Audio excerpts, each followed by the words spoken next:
tents pitched in the mud amid piles of rubbish on the northern outskirts of Calais. This is where 100 to 150 Iranian migrants find themselves months after they left their country in search of a safer, better life. Many of these men appear to be middle class and educated.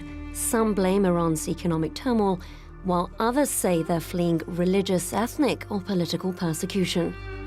چون من طعم مرگ رو یک بار در ایران چشیدمه و الانم که میدونم که اینجا میمیرم.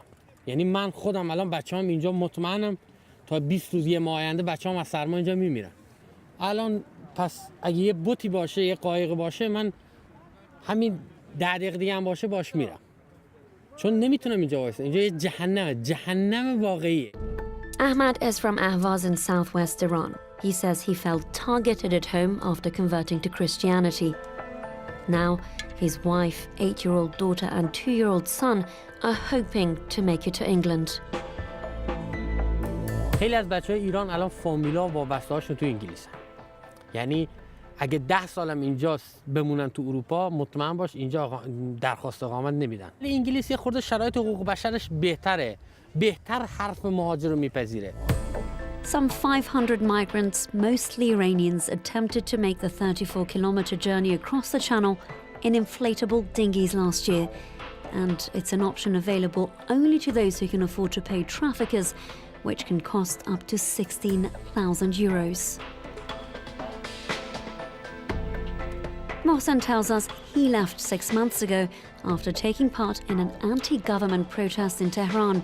For the former teacher, the US economic sanctions imposed on the Islamic Republic were the final nail in the coffin.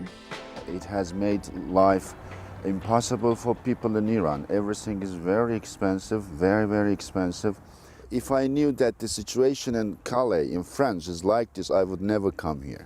I had a friend, he told me, it's a good situation there, not that good, but it's not bad, it's tolerable, and we're not gonna stay there for a long time, we will cross the channel in a week. So I said, okay. Mohsen explains that for the Iranian migrants in Calais, it's not just the biting cold and squalid conditions that make life unbearable. Police brutality is an almost daily occurrence at the camp. The police is a big problem. The French police, they come to the camp every other day, 8 o'clock in the morning, and they destroy everything. They have taken away 3 times all my stuff, my tent, my backpack. For their part, French officials who've also built concrete walls in Calais to prevent migrants from sneaking into UK-bound lorries say police forces are following direct orders from above. According to the Auberge Migrants NGO in Calais, however, who provide clothing, temporary shelter and food for the migrants, French authorities take a tough approach to discourage more Iranians from coming to the northern coast. Here in Calais, there is significant police presence. There were some 600 police forces which have been beefed up over the recent months, probably as a result of pressure from the British authorities, who have asked the French government to increase surveillance at the ports and the seaside to prevent the theft and departure of boats, and also to probably put off the Iranians. In this warehouse, which is just 5 kilometers from the Iranian camp, some 50 volunteers are hard at work. For Steve Bedlam, food has an important role to play. Okay, so when cooking food for the people that we serve, we like to think about where they're from and the cultural relevance of their culture, and not just cook food to make them full, but to remind them of a better time.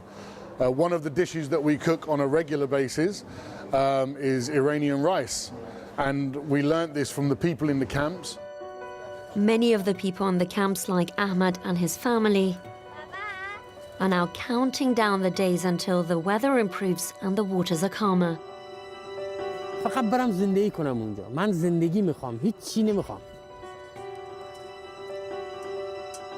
It seems unlikely that any inflatable dinghies or stolen fishing boats make it across the channel, but some do, in what the Iranian migrants see as their route to freedom.